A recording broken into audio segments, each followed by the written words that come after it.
Hey guys, GTA San Andreas has been released for iOS devices. I thought I'd go ahead and check this out on my iPad mini Retina. It's going to be released for Android and Windows Phone devices within the next week, so stay tuned for that because I will be testing out on a few different devices.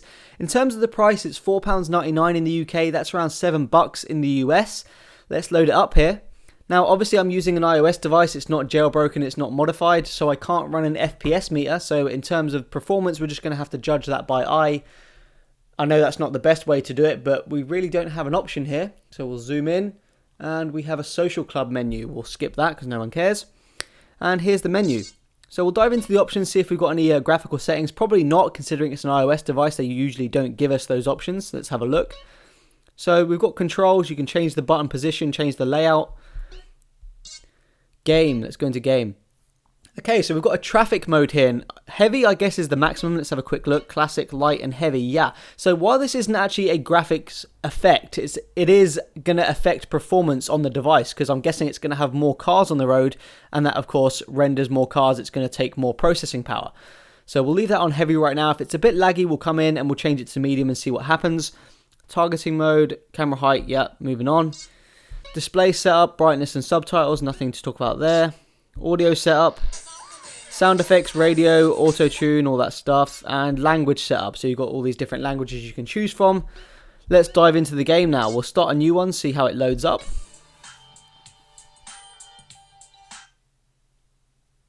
Pretty quick loading. I'm guessing we're going to see a cutscene. Yes, we are. We'll skip that because no one really cares. And here we go. Now, this isn't just a straight port of the original. Well, it sort of is, but they've actually upgraded the graphics. They've given you dynamic shadows and all that sort of stuff. So it has been improved. Let's jump on this bike here. Now, we'll let the game load up a little bit and we'll drive around before we start to judge performance because it is still kind of loading. We'll choose analog controls. We'll let this kind of tutorial bit finish here. Riding my bike. In terms of the sharpness, it looks very sharp on this display. Obviously, it being Retina display and a crazy high resolution, it's going to look pretty damn sharp.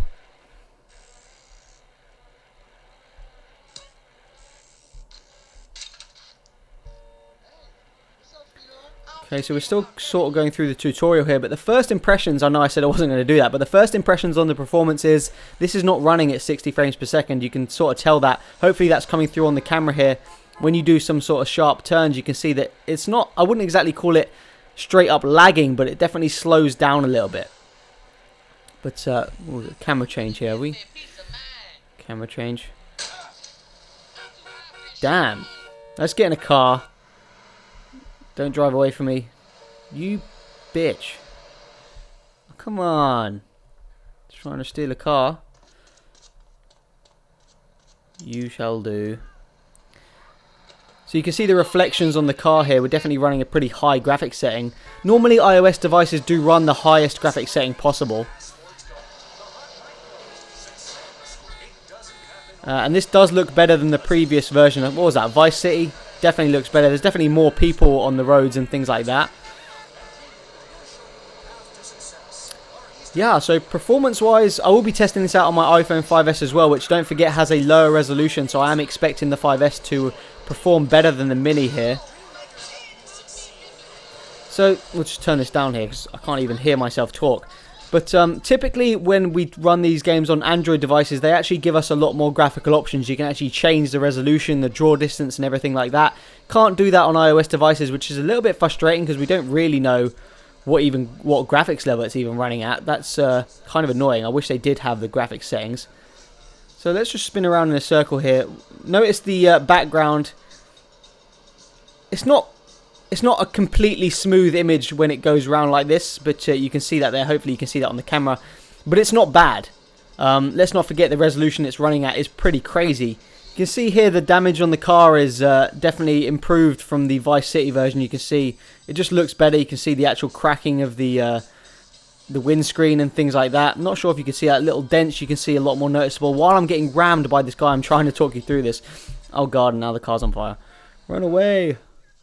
We always know that GTA games in general, for pretty much any device actually, are really intense to play. They require a good CPU and a good GPU working together at the same time, which normally actually isn't the case. There's a lot of physics going on here, there's a lot of graphics going on, so they both need to be, you know, working at their maximum the whole time, which is quite stressful. You can see the frame rate is definitely dipping when you go through a built-up area.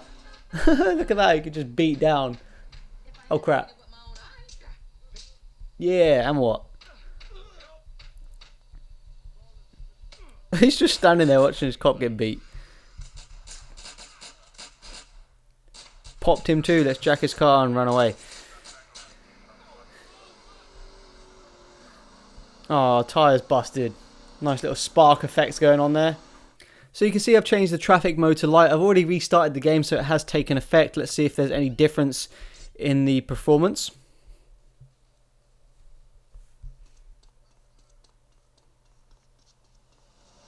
You can definitely see there's less cars on the road here, but if I'm being honest, I can't tell much of a performance increase between light and heavy on the traffic mode. If you're asking me to guess the frame rate, and like I said, this is a complete guess, I could be completely out of whack here. I do think it fluctuates quite a lot depending on your environments and where you are in the map. But if you're kind of in a built-up area like this, I do think it's in the 20 to 28 range. I don't think it's much higher than that, at least from when I've been playing it. You can see it's not exactly what I'd call smooth, but it's not laggy either. It's still a great game to play and still really fun to play, especially on a big screen like this. We'll have to see how the Android devices fare, and of course the iPhone 5S. Now, with all that being said, the graphics detail on this game has greatly improved over the previous GTA. It's evident in pretty much everywhere you look. There's a lot more detail in the road, there's a lot more reflections on the cars. Dynamic shadows are better. Everything just looks a hell of a lot better. It's really colourful. I'm not sure if this is coming through on the video, but it really does just pop off the screen and it looks fantastic. So it's definitely massively improved in the effects and detail level. Yeah, let me know what you guys think. Peace out.